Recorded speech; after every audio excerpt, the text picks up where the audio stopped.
नमस्कार, मैं Rajesh Gupta, wings of करेज, नारी सशक्तिकरण का प्रत्यक्ष रूप, प्रत्यक्ष उदाहरण। पिछले 9 सप्ताह से हम लोगों ने देखा था। हमने सविता मिश्रा को भी देखा, हमने इन्फ्लुएंसर जारा महेश्वरी ब्लॉगर को भी देखा, एंटरप्रेन्योर रजनी जैन की बात कहें, उनसे भी बात हुई। इशिता अग्रवाल, बायोरिजन, उनको उनसे भी बातचीत हुई। यहाँ तक कि ऊटी माउंट आबू से पधारी बीके उषा दीदी, उनको भी हम लोगों ने सुना। अगर बात कहें योगा एक्सपर्ट बिमला जी को भी हम देखें। लेकिन अगर बात कहें नारी के विभिन्न आयाम को हम लोगों ने देखा, और जहां तक रही बात हर तरह के आयाम को देखने के बाद हमें पता चला बहुत उस गहराई की बात होती है। नारी शक्ति की बात कहें, नारी सशक्तिकरण की बात कहें, हम लोगों ने डॉली जैन सिंघानिया को भी एक अलग से प्राणिक हीलिंग की बात हुई। नारी के भी क्योंकि तू शक्ति है, तू गाथा है, तू नारी है, तू माता है, तू नाथ में विभंजन है, क्योंकि तू नारी है, तू नारी है, तू सब, हम सब समाज, पूरे पुरुष समाज, हम आप पे आभारी हैं। और वैसे भी प्रधानमंत्री मोदी जी ने 2022 में कहा था आने वाला 25 साल अगर 2047 की बात कहें तो नारी सशक्तिकरण का एक बेहद रूप होगा। और ऐसे ही अगर नारी सशक्तिकरण के रूप की बात कहें तो यहाँ पे लक्ष्मी घटानी जी हैं। और लक्ष्मी जी की अगर बात कहें तो हम कहते हैं कि 3 देवियां की बात होती है, शक्ति की भी बात होती है, विद्या की देवी सरस्वती की भी बात होती है, और धन की देवी लक्ष्मी की बात होती है। बुरा मत मानिएगा, हम धन की देवी के पास नहीं, ज्ञान की देवी के पास, न्यूमरोलॉजिस्ट के पास, ज्योतिष भी कह सकते हैं, टैरो कार्ड रीडर भी कह सकते हैं, क्या कहें। और बात बाकी क्या है खुद बताएंगे। चलिए विंग्स ऑफ करेज आखिरी पड़ाव में इस शक्ति से, इस मातृ शक्ति से बात करने की कोशिश करते हैं और उस विभिन्न पहलुओं को भी छुएंगे कि कहीं ना कहीं जो आज की अगर बात कहें किसी शताब्दी के तीसरे दशक में वो पहलू बहुत जरूरी है। सबसे पहले लक्ष्मी जी आपका बहुत बहुत धन्यवाद। विंग्स ऑफ करेज की बात अगर कहें जारा से शुरुआत हुआ था, लेकिन लक्ष्मी के पास आके यहाँ पे रुक रहा। Thank you so much Rajesh ji. मैं हिंद मेयर को बहुत तहे दिल से धन्यवाद करना चाहूँगी कि आज मुझे ये मौका मिला कुछ बोलने के लिए। अच्छा, एक बात आती है, आज 5 मार्च है और 2 दिन बाद women's day, international women's day. एक नारी शक्ति होने के नाते नारी के विभिन्न आयाम थे हर चीज को। लेकिन अगर लक्ष्मी जी की बात कहें, लक्ष्मी घटानी जी की बात कहें, आज हम क्या कहें आपको, न्यूमरोलॉजिस्ट, टैरो कार्ड रीडर, इस फील्ड में एक नारी होने के नाते कैसे आना हुआ? सबसे पहले जो आप मेरा नाम बोल रहे हैं लक्ष्मी, ये घटानी है, क्योंकि घटानी जो सरनेम होता है तो ये नेपालीज में भी होता है। और फिर आप जब घटानी बोलते तो मेरे नाम में एक एच ऐड करना पड़ेगा। तो मेरे जो घटानी है इट्स GATTANI, क्योंकि न्यूमरोलॉजी का नेम स्पेलिंग है ना, ये बहुत बड़ा फैक्टर होता है हमारी लाइफ में। जब आपका नेम अलाइन होता है आपकी डेट ऑफ बर्थ के साथ तो आपको लाइफ में जो ऑब्स्टिकल्स आते हैं वो सारे खत्म हो जाते हैं, आप समझ लो। क्योंकि आपने देखा है कि बहुत सारी सेलिब्रिटीज़ हैं जो अभी अपना नेम स्पेलिंग चेंज कर रहे हैं, मूवीज़ भी जो लॉन्च हो रही है तो वो भी नेम में कुछ लेटर्स ऐड करके लॉन्च हो रही है, तो ताकि वो लाइफ में मतलब रिलीज अच्छा हो, उनको अच्छे व्यूज़ मिले, अच्छे वो पैसा कमाए। तो ये अगर मैं आपकी बात कहूँ, LAKK SHMMI, अगर वो कहें तो M माता, मातृशक्ति, लेकिन डबल M है, उसके मायने क्या? ये मैंने ऐड किया डबल M अपने नेम स्पेलिंग के सिंक्रोनाइज करने के लिए अपने डेट ऑफ बर्थ के साथ में। क्योंकि जब मैंने इट वाज लाइक 2016 आप बोल सकते हो कि मैंने अपना नेम स्पेलिंग किसी से चेंज करवाया था। और जब मैंने स्पेलिंग चेंज करवाया तो फिर मैंने इसको लिखना स्टार्ट किया, प्रैक्टिस करना स्टार्ट किया, और मैंने अपने नेम में बहुत वाइब्रेशंस दिए। और वाइब्रेशंस देने के बाद मुझे उसका रिजल्ट भी मिला, क्योंकि मैंने अपने नेम को अपने डेट ऑफ बर्थ के साथ अलाइन किया और फिर मुझे उसका रिजल्ट मिला। और लाइफ में जो ब्लॉकेजेस आने वाले थे वो धीरे धीरे कम होते होते आज मैं आपके सामने हूँ। मतलब कि मैं अपने दर्शकों को भी बताना चाहता हूँ कि हर साल अपने आप में ऐतिहासिक है। 2016 में नोटबंदी भी हुआ, और उस नोटबंदी की अगर बात कहें तो कहीं ना कहीं हम लोग भी कहते थे कि नोटबंदी होने से क्या फ़ायदा, लेकिन देखिए नोटबंदी में कुछ नहीं, कोई हमारा पड़ोसी मुल्क बर्बाद हो गया। और जहाँ तक रही बात 2016 की, तो कश्मीर में भी वो आयाम आया, क्योंकि जाली नोट भी आना बंद हो गया और इससे हमारा हिंदुस्तान एक अलग प्रविध अगल रास्ते में चला। अच्छा लक्ष्मी जी, एक बात आती है कि अगर बात कहें एक नारी होने के नाते आपने इस फील्ड को कैसे चुना और क्यों चुना? क्योंकि आमतौर पे देखते हैं कि हम लोग जिस फील्ड से आती हैं, जैसे आपके परिवार का कह सकते हैं कि आपके पुरखे हरियाणा से हैं और उसके बाद कुछ नेपाल से भी आपकी जड़ें हैं, या यहाँ कह सकते हैं जहाँ भूटान बॉर्डर से भी। लेकिन आमतौर पे जिस इलाके हम लोग बंगाल की रहते हैं, लड़कियां बड़ी हो गई, या तो शादी करवा दो या स्कूल के टीचर बनाओ, या अगर आज के ज़माने में देख रहे हैं कि उसको स्कूल संभालना है या बिज़नेस संभालना है। लेकिन एक उस परिवार से आप आती हैं, आप इस जगह में कैसे? क्योंकि लोग तो कह सकते हैं साध्वी बनोगी क्या, ज्योतिष बनोगी क्या, लोग क्या कहें? जब मैं छोटी थी तो मैं देखती थी कि हमारे घर में ना पूजा पाठ बहुत होती है, आज भी बहुत होती है। कि मम्मी का एक रूल था कि जब स्कूल जाओगे तो मंदिर में दर्शन करके ही जाना, नहीं तो ब्रेकफास्ट नहीं मिलेगा। तो ये जो पूजा पाठ में बहुत बचपन से हम बड़े हुए हैं, तब से यही सीखा है। उसके बाद जैसे मेरी मम्मी को ये था हमेशा कि पंडित जी को कुंडली दिखाने का बहुत शौक था उनको, और उनका एक ही सवाल होता था, पंडित जी को ये पूछते थे कि जब मैं मरूंगी तो क्या मैं सुहागन जाऊंगी? और उनको ये इच्छा थी, और डेफिनेटली आज वो मेरे साथ नहीं है पर उनका आशीर्वाद मेरे साथ है। तो वो सुहागन ही गई, और उन्होंने एकादशी के दिन, वो चाहती थी कि एकादशी के दिन उनको मिले, एकादशी के दिन वो गए। तो जब माँ को देखती थी पंडित जी से पूछते हुए, मुझे उसमें बहुत इंटरेस्ट आता था कि पंडित जी कैसे बता रहे हैं ये सब चीज़। तो धीरे-धीरे मैंने पंडित जी से 1-2 लाइनें ये हस्तरेखा में कुछ सीखा, और फिर मैंने ये अपने स्कूल में जब जाती थी, तो मैं बच्चों को, अपने जो मेरे फ्रेंड्स होते थे, क्लासमेट्स और जूनियर जो मेट्स होते थे, उनको बोलती थी कि ऐसे-ऐसे तुम्हारा ये सब है, प्रेडिक्शन करती थी थोड़ा बहुत। तो लिटरली वो प्रेडिक्शन सच होते थे। तो फिर वो नेपाली में सब कोई मेरे को बोलते थे, बोली मेरो हेर्नु ऐसे करके वो लोग मतलब मुझे बोलते थे कि, तो मेरे को धीरे-धीरे इसमें इंटरेस्ट था। बट जब मैं जैसे कि आपको पता है मैं जयगाँव से हूँ, तो बहुत छोटी जगह से, फिर शादी भी बहुत जल्दी हुई, और शादी के बाद बेबी भी बहुत जल्दी हुआ, तो मैं पढ़ नहीं पाई उतना ज़्यादा। और उसके बाद आफ्टर मैरिज मैंने पढ़ाई की क्योंकि मुझे इंटरेस्ट था, और उसके बाद आज मैं आपके सामने हूँ। अच्छा मैम, एक बात आती है कि अगर ज्योतिष की बात कहें तो 2-3 चीज़, हिंदुस्तान की बात कहें तो जनगणना की बात होती है या ग्रह गणना की बात होती है। लेकिन अगर बात कहें आज के साथ-साथ में, एक समय के साथ में हर चीज़ में बदलाव हो गया। अगर बात कहें कि लोगों के पास इतना समय नहीं है कि हम आके पहले जो कुंडली होता था घंटों देख के गण मिलाते थे इस तरह से, फिर वो नक्षत्र ये सब, लेकिन उसके तरफ में एक बढ़ के एक उसको नया मॉडर्न रूप दे दिया गया, दैट इज कॉल्ड न्यूमरोलॉजिस्ट। तो अगर न्यूमरोलॉजी की अगर बात कहें तो ये एक्चुअली न्यूमरोलॉजी है क्या, और इसको क्या हम ज्योतिष से जोड़ सकते हैं कि उसको एक अलग रूप से रख? Numerology is all about your date of birth. आप जिस दिन पैदा होते हैं वो आपका मूलांक हो गया, और जब हम डेट ऑफ बर्थ को टोटल करते हैं तो ये हमारा भाग्यांक होता है। तो हमारी लाइफ में जैसे कि आप किसी भी महीने के 1, 10, 19 को, 28 को पैदा हुए, तो आपका जो डेट ऑफ बर्थ है, आपका रूलिंग प्लैनेट हो गया सन। तो आपके अंदर उनकी एनर्जी आएगी ही आएगी सन की, और जब आप टोटल करोगे तो वहाँ एक जो नंबर आएगा वो आपका भाग्यांक हो गया। मूलांक और भाग्यांक आपकी लाइफ में इतना बड़ा रोल करता है कि आप जैसे डेट ऑफ बर्थ देख के मैं बता दूंगी कि आपकी लाइफ में भी क्या चल रहा है, कहाँ पे आपका मिसिंग नंबर है, कहाँ आपको प्रॉब्लम हो रही है। जैसे कि कोई बंदा है बहुत मेहनत कर रहा है, सुना है कि बहुत मेहनत करता है, फिर उसको रिजल्ट नहीं मिल रहा है, तो आप उसको देखोगे कि उसका डेट ऑफ बर्थ में नंबर 3 नहीं होगा। कोई है जिसको फैमिली सपोर्ट नहीं मिल रहा है, तो उनको नंबर 6 उनके ग्रेड में नहीं रहेगा। आप टोटल कर सकते हैं, और आपके डेट ऑफ बर्थ में आप वो भी देख सकते हो कि उनके 6 नंबर मिसिंग रहेगा। अब किसी की लाइफ में बहुत अप्स एंड डाउन हो रहा है, तो उनका बुध मतलब यानी कि नंबर 5 उनके ग्रिड में नहीं रहेगा। तो ये इसके लिए मैं रेमेडीज भी देती हूँ आपको। यहाँ बीच में मैं टूका, कुछ दिन पहले अभी वैलेंटाइन वीक गया, जिसके जिंदगी में लव नहीं हो उसके लिए क्या, कौन सा नंबर है? अगर नहीं रहता है लव तो वो कौन सा नंबर नदारद है या नहीं?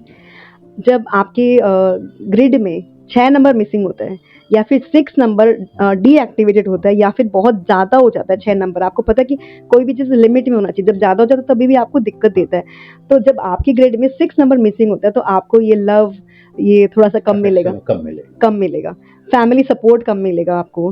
अच्छा मैम, एक बात आपने कहा था कि एक न्यूमरोलॉजी की अगर बात करें, एक टोटल नंबर और एक सिर्फ जैसे डेट ऑफ बर्थ और टोटल नंबर, अगर दोनों अगर सेम होता, जैसे डेट ऑफ बर्थ मान लीजिए मेरा 10 है, उसको तो रूल बाय सन, और टोटल अगर डेट ऑफ बर्थ वो सबसे मिलाएं मंथ और ईयर से फिर भी 1 है, तो फिर वो क्या खास है? देखो, ये जो ऐसा जो भी नंबर होगा, मतलब जो भी इंसान होगा जिसका यहाँ पे भी वन भाग्यांक मूलांक दोनों एक नंबर है, तो वो कभी किसी के अंडर काम नहीं करेगा। उसको खुद का काम करना है, उसका रुतबा अलग रहेगा, उसके अंदर थोड़ी ईगो प्रॉब्लम भी होगी और वो एक लीडरशिप क्वालिटी उसके अंदर रहेगी। आप देख सकते हो ये सब पॉलिटिक्स में मिल सकता है, कोई पॉलिटिशियन है उनका ऐसा नंबर हो सकता है।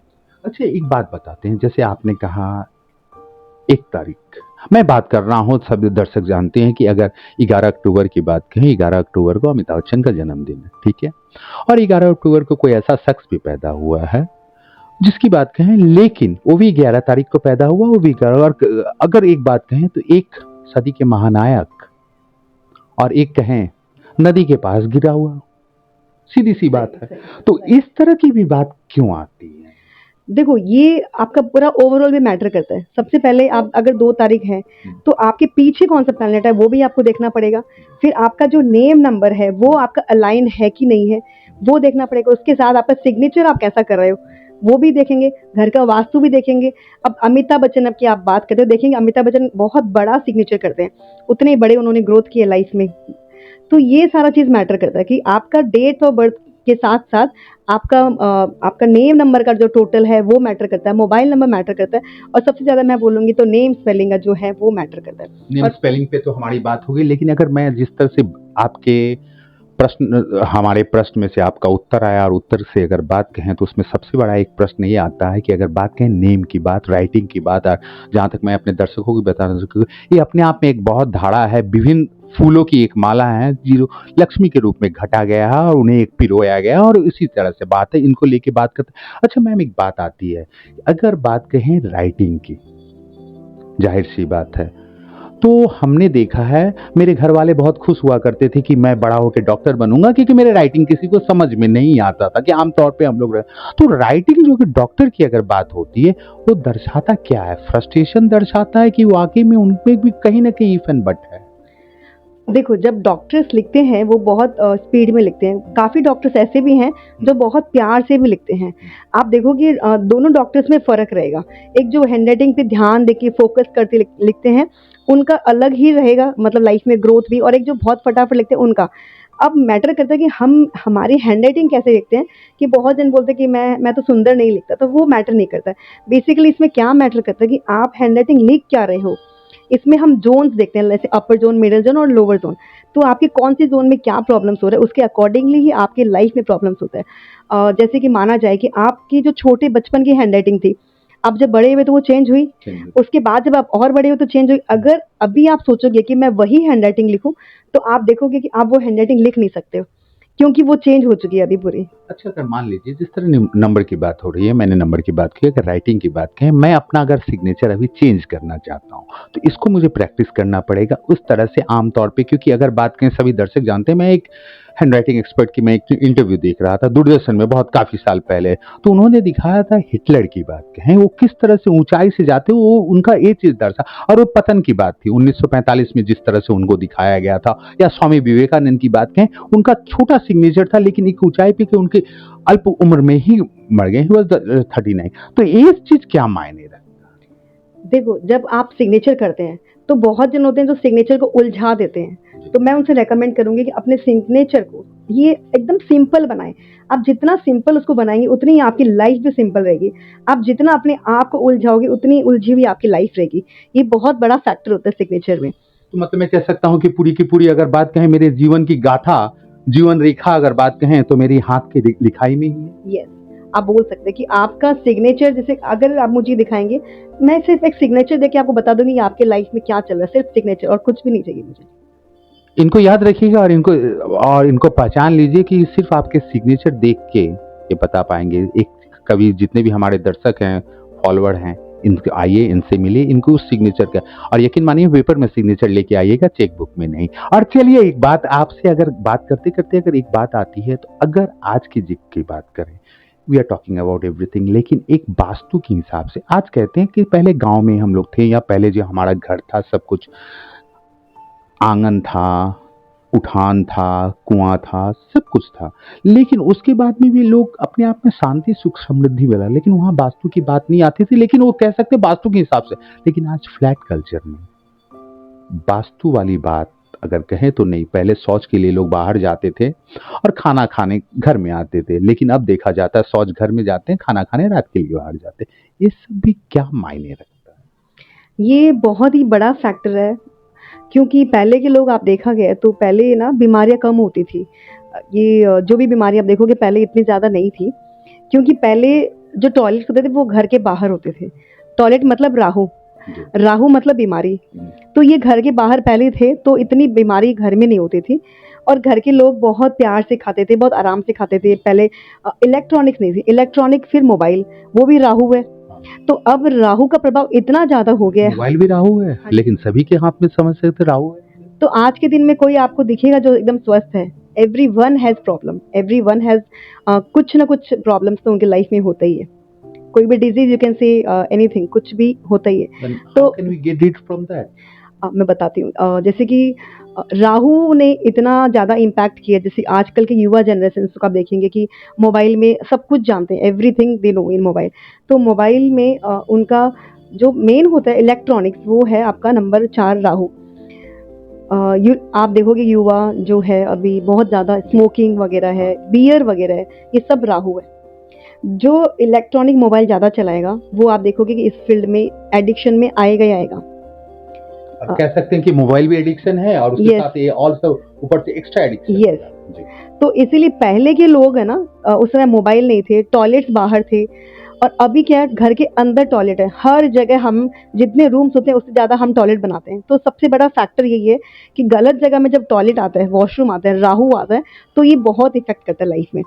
तो सबसे सबसे ईजी ये है कि आप या तो घर में कम से कम वॉशरूम बनाएं, और आपने ये भी देखा होगा कि आजकल हर कोई वॉशरूम में मोबाइल भी लेके जाते हैं। जी। तो आपका एक वो मोबाइल राहु के साथ बुध का कॉम्बिनेशन हो गया, क्योंकि मोबाइल अपना जो आप जो चला रहे हो, आप मोबाइल यूज कर रहे हो, दैट जी। यूटिलाइजेशन, तो वो आपका बुध हो गया, क्योंकि मेमोरी है। तो ये भी आप कहीं ना कहीं आपका मेमोरी को खराब करता है, आपका बुध को खराब करता है, लाइफ में बैलेंस को खराब करता है। तो इसीलिए मैं प्रेफर करूंगी, मैं बोलूंगी कि जितना हो मोबाइल्स को कम यूज करें, राहु को बाहर रखें। अच्छा, मैं जिस तरह से आप पहले जब आपकी इस ऑफिस में आया तो मैंने देखा हर जगह लंप ऑफ सॉल्ट या फिटकिरी, ये सब की बात है, लेकिन जहाँ तक मैं भी थोड़ा बहुत अगर जानता हूँ, मुझे इस बात की जानकारी मिली है, नेगेटिविटी को दूर करने के लिए, राहुल को दूर करने के लिए कुछ अब उसको तो लिए तो मैं टॉयलेट तोड़ नहीं सकता, जिस तरह से खर्चा भी है उस सबसे, लेकिन वहाँ पे कुछ ऐसा रेमेडी होता है कि जिसके लिए कुछ तो उसका बचाव हो। जैसे राहु को ना ये फ्रेगनेंस थोड़े कम पसंद होते हैं, तो इसीलिए हम फ्रेगनेंस करते हैं, ताकि वहां से राहु हटके वहां से शुक्र आए, लग्जरी आए। क्योंकि लक्ष्मी जी को आपको पता है हम दिवाली में बहुत सजाते हैं घर, सुंदर से सजाता है, क्योंकि आप भी सजी हुई हैं बहुत अच्छे। Thank you. जब हम सजाते हैं, हम दिवाली में खुद भी सजते हैं ताकि लक्ष्मी माता प्रसन्न हो, घर में अच्छे फ्रेगनेंस देते हैं। तो और उसमें मैं शाम के टाइम में दिवाली में हम दिया करते हैं, ताकि लक्ष्मी जी का आगमन हो और राहु मतलब जो बीमारी है वो चली जाए। तो इसीलिए हम शाम के टाइम दीपक करते हैं। मेन यही है आपका दीपक का। अच्छा, एक चीज तो इसको फ्रेगनेंस के। अच्छा मैम, चल अगर बात कर रहे हैं कि अगर जिस तरह से आप बहुत एक्सपर्ट है हर मामले में, लेकिन मैं अगर वास्तु की बात की तो मैं यहाँ आते ही मैंने एक चीज देखा कि पीछे आपका, जैसे मैं दर्शकों को दिखाना चाहता हूँ, एक हरियाली। तो वास्तु के हिसाब से आपका अगर बात करें सीनरी, फोटो फ्रेम, या आमतौर पे अगर बात करूँ, मैं सीनरी की बात करता हूँ, लेकिन अगर लोगों की अगर बात करें, मैं देखता हूँ देवी देवता की घर में फोटो बहुत ज़्यादा लगाते हैं, उससे भी एक अपमान होता है, कहीं ना कहीं नेगेटिविटी भी आती है। तो ये सब का क्या मायने होता है वास्तु के? वास्तु के हिसाब से मैंने ये सीनरी लगा के रखी है नॉर्थ में, सॉरी। तो नॉर्थ हमारा होता है अपॉर्चुनिटी का जोन। जब जैसे कि कोई भी डेट ऑफ बर्थ न्यूमरोलॉजी के हिसाब से अगर देखा जाए तो 5/14 के 23 को पैदा हुआ है, और उनको अपॉर्चुनिटीज आ नहीं रही है, वो ग्रैब नहीं कर पा रहे हैं, तो वो उनके नॉर्थ में ये सीनरी लगा सकते हैं। तो उनका एक तो बुध बैलेंस होगा, और उनके पास जो अपॉर्चुनिटीज आने के लिए ऑब्स्टेकल्स आ रहे थे, वो क्रिएट जो वो है वो आपका खत्म हो जाएगा, और ऑब्स्टेकल्स आना स्टार्ट हो जाए, आई मीन ऑब्स्टेकल्स खत्म हो जाएंगे, अपॉर्चुनिटीज आना स्टार्ट हो जाएंगे। और जैसे मैंने यहाँ पे भी एक सीनरी लगा रखी है ईएसी में, तो ये है आपका चर्निंग का जोन। तो यहाँ पे आपका कोई डिप्रेशन है, एंग्जाइटी है, तो ये इश्यूज जो है वो खत्म हो जाते हैं। अच्छा, एक चीज है, जैसे हम लोग देख रहे हैं कि आजकल की अगर बात कहें तो लोगों को एक दूसरे से, in today's world we in the third decade of the century, लेकिन एक फ्रस्ट्रेशन आ रहा है। कहने को तो मोबाइल में 5,000 दोस्त हैं, लेकिन पड़ोस में कौन है नहीं मालूम। यहाँ तक कि वाइफ अपने पति को बोल रही है कि डिनर रेडी, तो वो इधर से मैसेज आएगा coming Honey. That is the thing. एक दूसरे से एक दूरी बढ़ गई ये सब चीज में, और परिवार भी एक टूट के कगार पे है अधिकतर। बच्चे में भी फ्रस्ट्रेशन है, जबकि एकल बच्चे हैं। इस तरह से अगर बात कहें तो एक न्यूरोलॉजिस्ट के हिसाब से उस माँ बाप को आप क्या संदेश दे रही हैं कि आपके बच्चे की भी परवरिश बहुत जरूरी है? बेसिकली इसमें क्या होता है कि आप अभी भी जैसे मैंने बोला कि राहु, अभी राहु हर जगह है राहु, क्योंकि हम लैपटॉप यूज़ करते हैं, हम मोबाइल यूज़ करते हैं, पहले हम कैलकुलेटर यूज़ करते थे, लेकिन अभी मोबाइल के अंदर आपका सब कुछ है। सब कुछ है। तो ये इलेक्ट्रॉनिक में इतना ज़्यादा राहु का प्रभाव हर जगह हो रहा है। अभी आप देखेंगे 2020 में जब कोविड आया था, तो 2+2=4, Yes. वो राहु का साल था। उसने इतना ज़्यादा प्रॉब्लम्स हुआ लाइफ में, सबके लाइफ में, मतलब आप ऊपर नीचे सब हो गया था।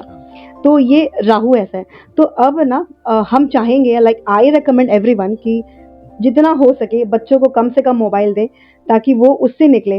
और जब जैसे कि मेरे यहाँ पे मैंने घर में एक रूल बना रखा है कि जब हम डिनर करेंगे या लंच करेंगे तो हम मोबाइल अपना टेबल पे रखेंगे, हाथ नहीं लगाएंगे। हम यूज़ नहीं करेंगे।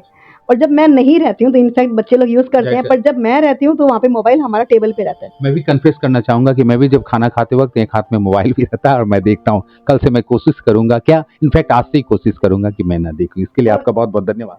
लेकिन जिस तरह से जी, इसको कैसे हम लोग रोकें? इससे ना एक और होता है, जब आप मोबाइल चला के खाना खाते हो तो आपका मिडल जोन, जो आपका डे टू डे लाइफ है ना, उसमें भी प्रॉब्लम्स आना स्टार्ट होता है।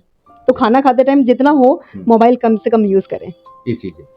अच्छा, एक बात आती है कि अगर हम लोग बात करते हैं सभी को लेके इस तरह से, लेकिन आपके ऑफिस में हम लोग आए, जैसे हम लोगों ने, मेरे दर्शक ने देखा शुरुआत में, लोग हम लोग ऑफिस में जैसे हमने इन किया, तो यहाँ पे हम लोगों ने विभिन्न तरह के पिरामिड देखे हैं, कुछ रुद्राक्ष देखे। कहने को शिव के अक्ष को रुद्राक्ष कहते हैं। ये चीज, ये सब क्या मायने रखता है? जैसे यहाँ एक आपने पिरामिड रखा है, ये सब क्या मायने रखता है? ये पिरामिड डायरेक्टली यूनिवर्स के साथ कनेक्ट होता है। इसमें 7 चक्र है, रुद्राक्ष है, गोमती चक्र है। ये सबको हम बहुत ही शुभ मानते हैं हमारे एस्ट्रोलॉजी में, न्यूमरोलॉजी में, वास्तु में। अब ये क्या है पिरामिड, ये आप देखोगे कि यहाँ से बहुत हैवी है और ये पॉइंटेड, तो ये इसको हम डायरेक्टली यूनिवर्स के साथ कनेक्ट करते हैं। तो इसमें ना आप जैसे कि पिरामिड अलग अलग, कोई 7 चक्रा पिरामिड, जैसे किसी को हेल्थ इश्यूज काफ़ी हो रहा है तो वो उनके यहाँ पे हम 7 चक्रा पिरामिड रखते हैं। फिर कॉपर पिरामिड्स होते हैं, जहाँ पे जो हम वास्तु करने के टाइम पे धरती के अंदर डालते हैं। अगर कोई गेट बना रहे हैं, एंट्रेंस, उसके अंदर डालते हैं। तो अलग अलग पिरामिड का अलग अलग वाइब्रेशंस होते हैं, अलग अलग एनर्जी होती है।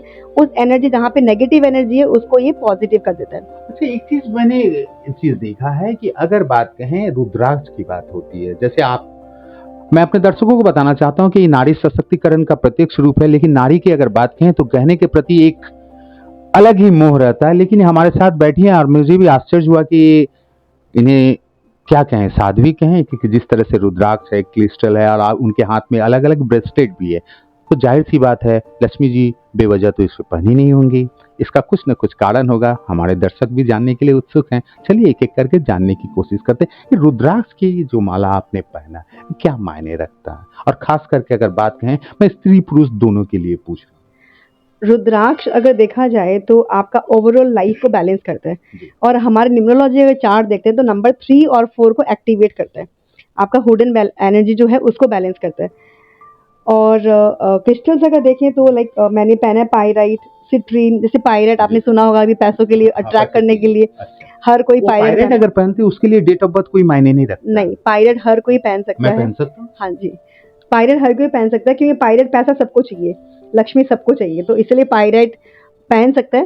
सिट्रीन एक ब्रेसलेट होता है, वो भी पैसों के लिए है, बट वो पहनने से पहले आपका एक बार बृहस्पति चेक करना ज़्यादा अच्छा है, उसके बाद आप वो पहन सकते हो। आमतौर पे अगर बृहस्पति की बात होती है, तो जैसे आज बृहस्पतिवार है और आज हम लोगों का इंटरव्यू हो रहा है, तो बृहस्पति की बात करें तो वो एक पीला ड्रेस की बात होती है, शुक्रवार को गुलाबी की बात होती है, शनिवार को ब्लू की बात होती है, रविवार को ब्लैक की, और सोमवार को अगर कहें तो आपका रविवार को लाल की, तो सोमवार को अगर बात कहें तो सफ़ेद की, मंगलवार ऑरेंज की बात होती है। वो कलर कॉम्बिनेशन वो ड्रेस के लिए क्या मायने रखता है, और why it is necessary? Basically her planet का एक कलर होता है। जैसे कि अगर मंगल आपने बोला कि ऑरेंज, तो मंगल जब अब जैसे मेरा मंगल डाउन है और मैंने रेड कलर पहनना स्टार्ट किया तो मेरा मंगल अच्छा होना स्टार्ट होता है। लेकिन ऐसा है कि ये हर किसी के लिए लागू नहीं है। अगर आपका मंगल बहुत नीच का बैठा हुआ है और फिर आप बार-बार लाल पहन रहे हो, तो आपके लिए प्रॉब्लम भी क्रिएट कर सकता है। अच्छा, एक बात मैं आपसे बोल रहा हूँ, मैं इसके लिए आपको कंसल्टेंसिंग फी नहीं दूंगा। रीजन क्या हुआ, मेरा शुक्रवार का जन्म है, लेकिन अगर डेट ऑफ बर्थ की बात कहें तो मेरा इट इज नंबर इज 1। तो मेरे लिए क्या ड्रेस होना चाहिए? सबसे बेस्ट है आपके लिए आप जितना हो लाइट कलर पहने, लाइक क्योंकि एक नंबर है तो सूर्य का नंबर हो गया, आप क्रीम हो गया, ऑरेंज हो गया या येलोइश, तो लाइट कलर लाइट शेड्स हो गया। फिर आप शुक्रवार का दिन है तो इसमें भी आपका लाइट पिंक हो गया, ऑफ वाइट कलर है जो सबसे बेस्ट कलर है। अगर किसी को पता नहीं है कि क्या पहनना चाहिए तो of white is always good, तो लाइट कलर हमेशा प्रेफरेबल रहता है। डोंट लाफ एट मी, और मेरे दर्शक भी नहीं हंसेंगे और साथ में हमारे अंकित बंसल भी देख के हंस रहे होंगे। लेकिन एक बात बोलते हैं, अगर मेल होने के नाते मेरा चेहरा थोड़ा सांवला है, अगर मैं लाइट पहनूंगा ना तो मेरा और सांवलापन सामने आएगा, तो इसलिए मैं लाइट को प्रिफर नहीं करता। देखिए, ये आपका मन का वहम होता है। हम कुछ भी पहने ना, हमारे अंदर कॉन्फिडेंस होना ज़रूरी है। तो ऐसा नहीं है कि आप लाइट पहनोगे तो आपका सांवलापन नहीं अच्छा नहीं लगेगा, ऐसा आपका मन का वहम है। क्योंकि इनफैक्ट मैं भी सांवली हूँ। नहीं, ये तो नहीं लगता। लेकिन नहीं, मैं भी लाइट कलर पहनती हूँ। अब मैं पहनती हूँ जो मेरे हिसाब से अच्छा है। और दूसरा फैक्टर एक मैं बोलूँगी कि आपको क्या मैटर करता है लाइफ में, कि आपको ग्रो करना है या ग्रो फिर करना है और डे वैलेट मायने रखता डेफिनिटली। तो लाइट कलर्स जैसे कि आप येलो पहन सकते हो, लाइट येलो पहन सकते हो, ऑरेंज कलर पहन सकते हो हल्का, फिर आप है। पिंक हो सकता है। पिंक लाइट बेबी पिंक पहन सकते हो। तो ये सब कलर आप आराम से पहन सकते हो। इसमें आपको मुझे नहीं लगता कि इतना आपको सांवलेपन में कुछ प्रॉब्लम आएगी। देख, चलिए, जो कल तक मुझ में इन्फिनिटी थी, कुछ हद तक आपका बहुत बहुत धन्यवाद, तो इन्फिनिटी से मैं दूर होने की कोशिश करूंगा। अच्छा, कलर की बात हो रही थी, और अगर कलर की बात कहें तो मैं घड़ी की बात करता हूँ। आजकल के ज़माने की बात कहें, पहले घड़ी 70 या 50 के दशक में घड़ी लोग समय देखने के लिए पहनते थे, लेकिन उसके बाद एक हिंदुस्तानी ब्रांड का 87 में आया है, एक उसको भी तो स्टाइल से पहने। लेकिन समय के साथ साथ अगर घड़ी की बात कहें तो मोबाइल अपने आप में स्मार्ट हुआ और कैलकुलेटर के साथ घड़ी हर कुछ खा गया। लेकिन अब फिर एक घड़ी का एक ट्रेंड चल रहा है। और अच्छा, मैं घड़ी के ऊपर मैं एक बात आ रहा हूँ, क्योंकि अभी कुछ दिन पहले मैं एक पिक्चर देख रहा था, ऋषि कपूर का फर्स्ट मूवी बॉबी। तो उसमें मैंने देखा था कि it was a love movie, Valentine में दिखा रहे थे, तो उसमें मैंने देखा कि ऋषि कपूर ने राइट हैंड में घड़ी पहना है। आमतौर पर हम लोग देखते आ रहे हैं कि लेफ्ट हैंड की बात होती है, तो क्या घड़ी भी लेफ्ट हैंड और राइट हैंड मायने रखता है? जी हाँ, बिल्कुल मायने रखता है। डिपेंड करता है कि आपको क्या आप किस फ़ील्ड में हो, उसके अकॉर्डिंगली ही आपका घड़ी आपको पहनना चाहिए। लाइक आपका जो काम है वो फीमेल रिलेटेड ज़्यादा है, तो उसके अकॉर्डिंगली आप पहनो घड़ी को। और अगर मेल के साथ ज़्यादा आपका टर्म्स है, तो आप उसके अकॉर्डिंगली पहनोगे। आप राइट में ज़्यादा पहनोगे, तो वैसे मैटर करता है कि आपको किस हाथ में पहनना चाहिए। मैं पर्सनली अगर बात करूँ तो विंग्स ऑफ कैरेज में आप लोग सभी मातृशक्ति से मेल फीमेल के साथ मेरा ज़्यादा मिलाप हुआ, ज़्यादा मिलना जुलना हो रहा है, उठना बैठना हो रहा है, तो मेरे लिए क्या घड़ी और किस तरह का घड़ी और किस हाथ में आप?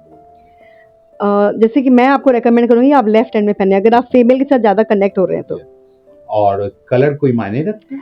कलर सबसे बेस्ट कलर होता है आप व्हाइट, क्योंकि सफ़ेद कलर जो है ना सबको एब्जॉर्ब कर लेता है। तो आप तो बहुत जन से मिल रहे हो, तो आपको बेसिकली व्हाइट कलर या लाइट कलर या सिल्वर कलर आप पहन सकते हो। अच्छा, एक चीज बात आती है कि क्वार्ट्ज घड़ी, डिजिटल घड़ी और कांटे वाली जो घड़ी में, इसके लिए भी कुछ मायने रखता है? यस, ये डिपेंड करता है कि आपका बिजनेस कैसा है। जैसे कि अगर आप ऑनलाइन काम कर रहे हो या आपका शॉप है, तो उसके अकॉर्डिंगली आपको एनालॉग वॉच या फिर डिजिटल वॉच पहनना चाहिए।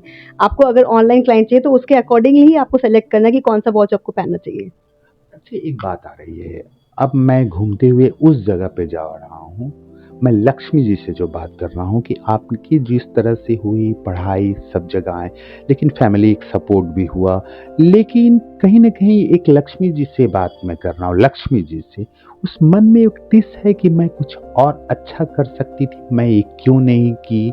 या कहीं ना कहीं मन में जैसे मुझे एक लगता है कि मैं उस फील्ड में जा सकता था, मैं पढ़ाई आउट नॉलेज में रखता हूँ लेकिन पढ़ाई के में मैंने, तो कहीं ना कहीं भी अगर बात कहें तो वाकई में अगर बात करते हैं तो उस पिंच को क्या आप महसूस करती हैं, कोई ऐसा चीज कि उसको और अच्छी तरह से आप कर सकते नहीं, वैसा मुझे नहीं लगता, क्योंकि मेरे मन में जब मैं छोटी थी तो मैंने हमेशा ये सुना कि मेरे मम्मी को बहुत जन फैमिली वाले ही बहुत जन बोलते थे कि आपकी बेटियाँ बहुत सांवली, इनको कौन शादी करेगा?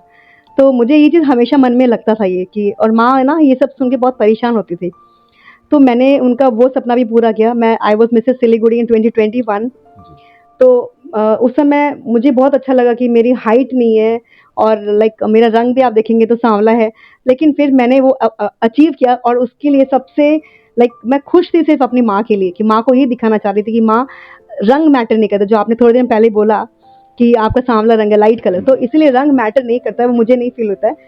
और दूसरी बात कि आपने जो बोला कि थोड़ा-सा पिंच, तो मुझे अंदर बिल्कुल भी वैसा ग्लिच है नहीं, क्योंकि मैं लाइफ़ में हमेशा कुछ अचीव करना चाहती थी कि मेरा लाइफ़ में मैं कुछ करूँ, ऐसा चीज़ करूँ जिससे मुझे भी बेनिफिट हो और सामने वाले को भी हो। हमेशा मैंने यही चाहा। तो मैंने 2012 से अपना जर्नी स्टार्ट किया था और आज मैं इस फील्ड में और आई एम कंप्लीटली सैटिस्फाइड। मुझे और कहीं पे लाइक अगर आप देखेंगे तो वैसे मुझे सब चीज़ ही पसंद है। अगर बात कहें तो 2012 में आपने जर्नी को शुरू किया, लेकिन 2012 को अगर उल्टा करें तो 21 आ जाता है। 21 में एज ए फैशन में आप आए, एज ए ग्लैमर। अगर बात कहें कि मैं सही बात कह सकता हूँ, आपको मैं ग्लैमर गर्ल भी कह सकता हूँ, ग्लैमर वुमन भी कह सकता हूँ, in fact you are very glamorous. लेकिन एक उस तरह से जो आप उस जगह उस ब्यूटी पैजेंट में गई, तो लोगों का नजरिया वहां से जीतने के बाद, लोगों की बात नहीं करता, आपका परिवार का आपके प्रति का जो नजरिया था, आपके पति का नजरिया, या उस फ्रेंड सर्कल में कहीं ना कहीं लोग जो आप बोलती हैं कि वो सांवलेपन का पिंच था, तो उन लोगों का नजरिया क्या, मतलब किस तरह का नजरिया था आपको जीतने के बाद जो आप घर में आए? जो लोग मेरे को देख के नज़रअंदाज करते थे, वो मेरे से बात करना स्टार्ट किया सबसे पहले। लाइक आओ, आओ सेल्फी खींचते हैं, तो मुझे वहाँ पे वो चीज़ बहुत अच्छा लगा। और फैमिली में तो देखो मुझे हमेशा से सपोर्ट मिला है, प्यार मिला है। एक तो मैं सबसे छोटी हूँ फैमिली में, ससुराल में भी और पीयर में भी। तो वो प्यार हमेशा था और आज भी है। वो मिसेस सिलीगुड़ी बनने के बाद भी और ज़्यादा हुआ। लेकिन जैसे कि मुझे सबसे ज़्यादा अच्छा क्या लगा कि लाइफ में आप अगर कुछ करना चाहते हो तो पीछे मत हटो। Just move forward, just move जो होगा फॉरवर्ड। देखा जाएगा। जो होगा देखा जाएगा। और लोग क्या करेंगे, जैसे कि मेरे बारे में बहुत कुछ बोलते थे कि ये बहुत घूमती है, ये बहुत फैशनेबल है। तो मुझे फ़र्क नहीं पड़ता था, क्योंकि मेरी एक ही चीज़ है कि मैं एक ही चीज़ पे विश्वास करती हूँ, कुछ तो लोग कहेंगे, लोगों का काम है कहना। और मुझे वो मैटर नहीं करता कि मेरे बारे में लोग क्या बोलते हैं। बहुत जन है जो मेरे से ही कंसल्टेशन करे हैं, अभी फ़िलहाल हाल 2-3 सालों में मेरे से कंसल्ट करके वो आज अपने आप को मेरे बराबर समझ रहे हैं। तो उससे मुझे उससे फ़र्क नहीं पड़ता कि, क्योंकि मैं ये चाहती हूँ कि कर्म अच्छा करोगे तो भगवान अपने आप अच्छा देगा।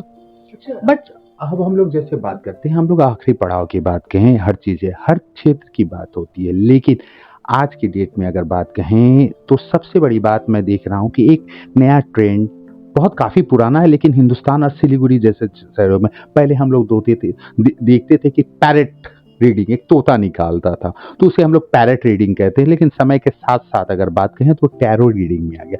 व्हाट इज टैरो रीडिंग, जो आप सामने जिस तरह से tarot is basically all for your guidance.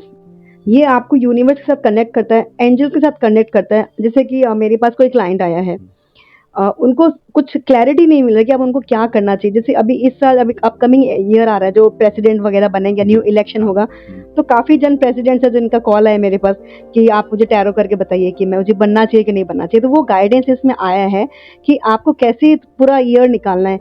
In fact जब मैं लाइन्स की प्रेसिडेंट बनी थी, तो मैंने भी अपने आप के लिए टैरो निकाला था कि मुझे बनना चाहिए कि नहीं बनना चाहिए। तो उसके अकॉर्डिंगली ही मैंने वर्कआउट किया। मुझे सब पता था कि ऐसे-ऐसे होने वाला है सारा चीज़।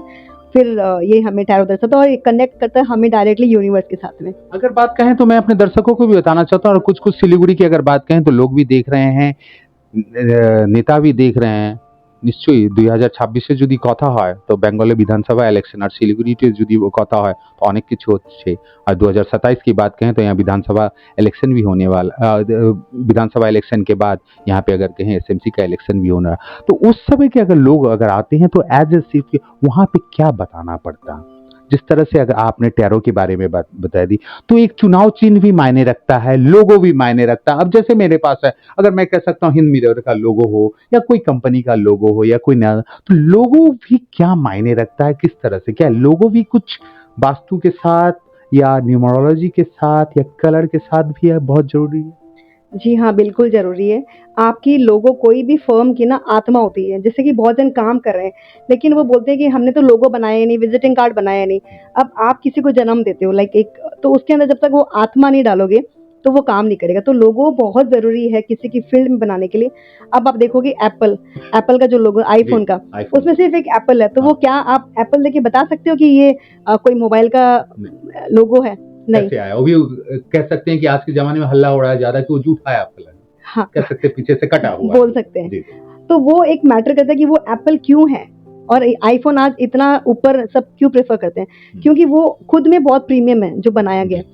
तो इसलिए जो लोगो हम बनाते हैं, लाइक आई मेक साइंटिफिक लोगो क्या होता है, ये आपकी कुंडली देख खोली जाती है, आपकी कुंडली न्यूमरोलॉजी, इसके अकॉर्डिंगली हम एक कलर निकालते हैं। जो अष्टक वर्ग का जो कलर होता है आपका हाईएस्ट कलर जो होता है प्लैनेट का, उसको हम देखते हैं, उसके अकॉर्डिंगली कलर सेलेक्ट करते हैं और फिर उसके अकॉर्डिंगली ही हम लोगों को डिज़ाइन करते हैं।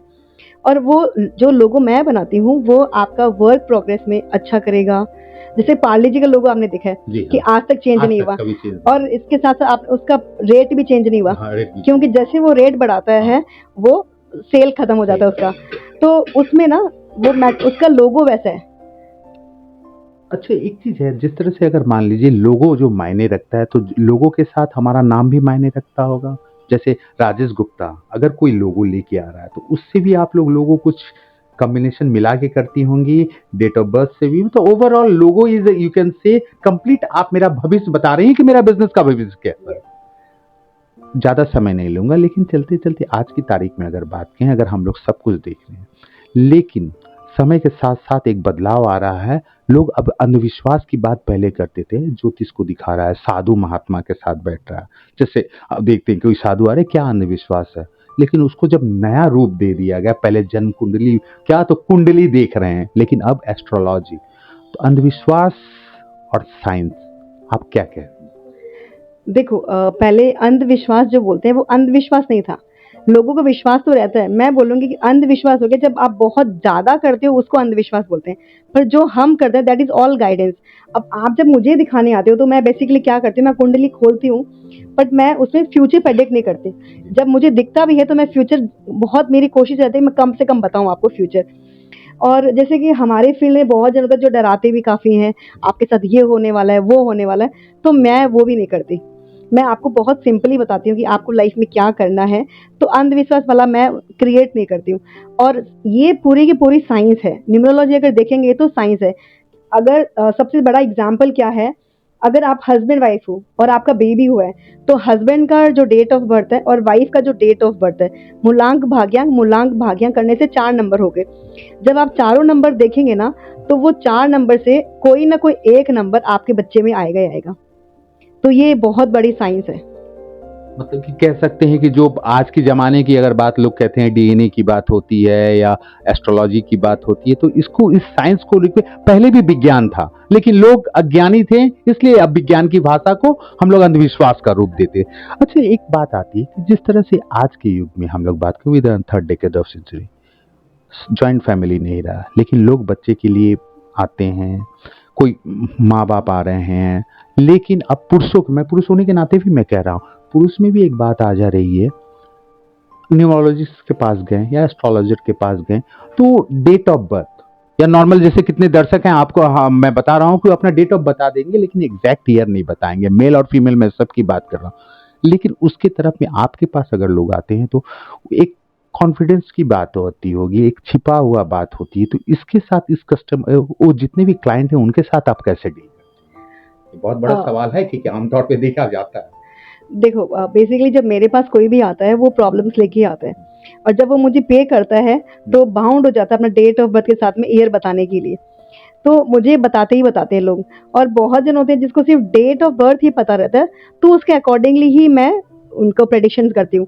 जैसे कि अगर उनके पास कुछ प्रॉब्लम्स है और उनके पास डेट ऑफ बर्थ नहीं है, तो उसके लिए भी मैं जैसे कि एक साइन हम कुंडली में और भी कुछ प्रोसेस होता है वो अकॉर्डिंग देख के वैसे करते हैं और फिर टैरो निकालो तो वो करते हैं। तो सारा मिक्स करके जो प्रॉब्लम्स लेके आता है वो मैं बता देती हूँ उसमें। मान लीजिए मैं राजेश गुप्ता आपके साथ बैठा हूँ, मैं झूठ बोल रहा हूँ, आप पकड़ लेंगे? डेफिनेटली आप पकड़ लेंगे? यस, क्योंकि आपका साथ में वो मैच नहीं करेगा। अगर आप मुझे गलत डेट ऑफ बर्थ बता रहे हैं और आपकी पर्सनैलिटी या जो मैं बता रही हूँ ट्रेड्स वो आपके साथ मैच नहीं कर रही है, तो ये मैं 100% पकड़ लूँगी और इनफैक्ट मैं फेस रीडिंग भी करती हूँ। फेस रीडिंग भी करती हाँ हैं? जी। मेरे लिए कुछ रीडिंग की है, लेकिन मैं अकेले में आपके साथ बैठ के बात करूंगा। चलते चलते अगर बात करें, एक सबसे बड़ी बात आती है फैमिली सपोर्ट। शादी के बाद की बात होती है, जब आपकी शादी हुई तो लोग कहते हैं कि शादी कर लो। शादी हो गया, अब ससुराल वाले या मैके वाले कहते हैं हम दादा दादी बनेंगे, हम नाना नानी बनेंगे।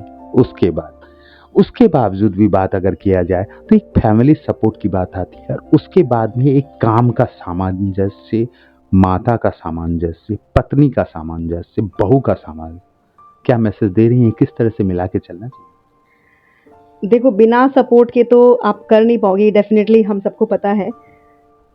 बिफोर मैरिज मम्मी का, पापा का बहुत सपोर्ट, फैमिली सपोर्ट, मेरे भाई का, सबका सपोर्ट, बहनों का, लाइक मेरी खुद की बहन, हम लोग एक ही बिल्डिंग में ऊपर नीचे रहते हैं, तो ये सपोर्ट, मेरे से बड़ी सिस्टर का बहुत सपोर्ट, यहाँ पे मेरी एक सिस्टर और है, उनका भी सपोर्ट, साथ ही साथ मेरे हस्बैंड का सपोर्ट मुझे बहुत मिला है। मेरी भांजी है जो मुझे हमेशा पुश करती थी, लाइक कि कुछ करो मासी, कुछ करो, तो उसका एक बहुत बड़ा सपोर्ट मेरी लाइफ में आज भी है, एवरीवेयर। और फिर मेरे हस्बैंड का सपोर्ट मुझे बहुत मिला, जब मैं पढ़ाई करती थी तो वो बच्चों को संभालते थे। लव मैरिज और अरेंज मैरिज? ये अरेंज मैरिज है। हाँ, वो थोड़ा-सा बोलते हैं कि तुम कितना पढ़ोगी, कितना पढ़ोगी, बोलने की बात पर वो काम सारा करके मुझे बच्चों को खिलाना, सारा सब कुछ काम करते थे। फिर जब मैं ससुराल की बात देखूँ तो मेरे इन-लॉज़ बहुत सपोर्टिव हैं, बहुत ज़्यादा सपोर्टिव आप बोल सकते हैं। कोई रोक-टोक नहीं, कोई बंदिश नहीं, मैं कुछ भी करूँ, आज भी मेरी अगर सास आती है ना, तो मुझे फ़ोन करती है, "लक्ष्मी तुम फ्री हो, मैं आ जाऊँ?" तो मैं यही बोलती हूँ, "मम्मी आपका घर है, आपको पूछना नहीं पड़ेगा।" तो सपोर्ट मेरी जेठानी का, जेठ का, एवरीवन, सबका बहुत सपोर्ट रहा है, तो इसलिए आज मैं यहाँ पे हूँ। और देखो, बैलेंस करना लाइफ में बहुत ज़रूरी है, बच्चे को भी देखना पड़ता है। I have a special child, special बोल सकते हो, बट मेरे लिए वो स्पेशल हमेशा से था और आज भी है। और बट वो सब कुछ समझता है, बात-वात करता है। और एक मेरा छोटा बेटा है, उसको भी देखना पड़ा, अभी उसके बोर्ड्स चल रहे हैं, देहरादून में है वो। तो बच्चे, घर, फैमिली, हाउसवाइफ, प्रोफ़ेशन, सब कुछ देख के बैलेंस करना पड़ता है। अब देखो, कहीं न कहीं थोड़ा ऊपर-नीचे हो जाता है, बट जहाँ मेरी गलती होती है, मैं वहाँ पे हमेशा सॉरी बोल देती हूँ। मुझे सॉरी बोलने में कभी भी हिचकिचाहट नहीं होती है। वहाँ भी कलर कॉम्बिनेशन या कलर टेक्निक काम आता हो? हाँ, कलर के साथ-साथ ना मैं साँस को ज़्यादा यूज़ करती हूँ। स्वर विज्ञान जो बोलते हैं, मैं वो ज़्यादा मैनिफेस्ट करती हूँ। स्वर विज्ञान क्या है? जो देखो, हमारी सब कुछ क्या होती है, सब कुछ साँस से चलती है, जी। तो यही स्वर को ही हम रीड करते हैं। जैसे अभी रिसेंटली कल परसों किसी का कुछ सामान खो गया था, तो मेरे पास कॉल आया कि वो मिलेगा, तो फिर मैंने अपना स्वर चेक किया और बताया कि हाँ, वो मिल जाएगा या नहीं मिलेगा। तो ऐसे होता है स्वर विज्ञान। हमारी जो नाड़ी होती है, चंद्र नाड़ी, सुषुम्ना नाड़ी जी। और आपका सूर्य नाड़ी, तो यही हमारे दिन भर की प्रतिक्रिया ये रहती है। मैं स्विच वर्ड्स पे काम करती हूँ। कुछ एक वर्ड्स ऐसे हैं जो आप जैसे स्विच दबाते हैं तो लाइट ऑन होती है, वैसे ही अगर आप वो नंबर लिखते हो तो आपका वो काम बनता है। तो वो स्विच वर्ड्स हो गए। फिर मैं सिंबल्स होते हैं, वो सिंबल, ऐसे मैं बहुत कुछ आपको, मतलब कि मैं कह सकता हूँ कि आपने आप में वो एक बहुत बड़ा बगीचा तो नहीं, पूरा का पूरा गुलदस्ता है। लेकिन एक बात, चलते चलते मैं लक्ष्मी जी से बात कर रहा हूँ as a lady, wings of courage, अपना आखिरी पड़ाव है, विंग्स ऑफ करेज की माध्यम से मैसेज देना। ये बात हमारी जारा महेश्वरी जी से भी हुई, हमारी सविता मिश्रा से भी हुई, डॉली सिंघानिया या बीके उषा जी, सभी से बात हुई। और अगर बात कहें अब लक्ष्मी घटानी जी से पूछ रहे हैं, what's the message you are going to give to all the male in today world to respect women because it is vice versa? सबसे पहले मैं एक चीज़ ये बोलना चाहूँगी कि हम जब लेडीज़ को रेस्पेक्ट करना स्टार्ट करते हैं, तो आपका चंद्रमा यानी कि नंबर 2, साथ ही साथ आपका शुक्र यानी कि नंबर 6 बैलेंस होता है। चंद्रमा हो गया आपका पैसा, 6 नंबर हो गया आपका लग्ज़री। तो अब हर किसी को लग्ज़री और पैसा दोनों चाहिए, तो वाइफ को रेस्पेक्ट करें, बहन को रेस्पेक्ट करें। आपने पुरानी कहावत सुनी होगी कि बहन बेटियों को दिया हुआ कहीं नहीं जाता है। तो इसका रीज़न क्या है, इसका लॉजिक क्या है पीछे? इसका सिर्फ लॉजिक ये है कि आप जब बहन को देते हो, वो आपका बुध हो गया। बुध होता है आपका नंबर 5, आपका लाइफ का बैलेंस। तो जब आप बहन बेटी को देते हो ना, वो पैसा आपका, वो सामान कहीं नहीं जाता। आपका बुध इनफैक्ट बहुत अच्छा बैलेंस होता है, स्ट्रांग होता है। और लेडीज़ को रेस्पेक्ट करना हमेशा हमें सिखाया गया है। और इनफैक्ट मैं सबसे यही बोलूँगी कि जितना हो सके आपके लाइफ में जो भी लेडीज़ हैं, उन्हें रेस्पेक्ट करें। जब आप रेस्पेक्ट करोगे कि आपका 2 नंबर बहुत अच्छा होगा, कभी एंग्जाइटी नहीं होगा, कभी डिप्रेशन नहीं होगा, कभी पैसों को लेके, कैश लिक्विडिटी को लेके कभी कोई प्रॉब्लम्स नहीं आएगी, और लाइफ में आप बहुत ग्रो करोगे। लग्जरी आपको जितना चाहोगे आप उतना आपको मिलेगा। आपका बहुत बहुत धन्यवाद। और जहां तक रही बात, आज 5 तारीख है और याद रखिएगा कल 6 तारीख शाम को 5:30 बजे होटल सूर्या ग्रैंड की अगर बात करें, विंग्स ऑफ करेज और होली काव्य सम्मेलन अवार्ड शो, और जहां तक की अगर बात की विंग्स ऑफ करेज की, मैं हम लोगों ने 9 बहुमुखी मातृशक्ति से बात की थी। 9 ग्रह है, लेकिन हर ग्रह के ऊपर अगर बात कहें तो मातृशक्ति माँ हमेशा से रहती, क्योंकि गिरजा में ईसा बसे, मस्जिद में रहमान, माँ के पैरों तले मेरे हर आंगन भगवान। मैं राजेश गुप्ता, विंग्स ऑफ करेज, आज इस मातृशक्ति के प्रत्यक्ष उदाहरण के साथ, नारी सशक्तिकरण का प्रत्येक रूप के साथ अपने तमाम दर्शकों का धन्यवाद देता हूँ। Thank you so much.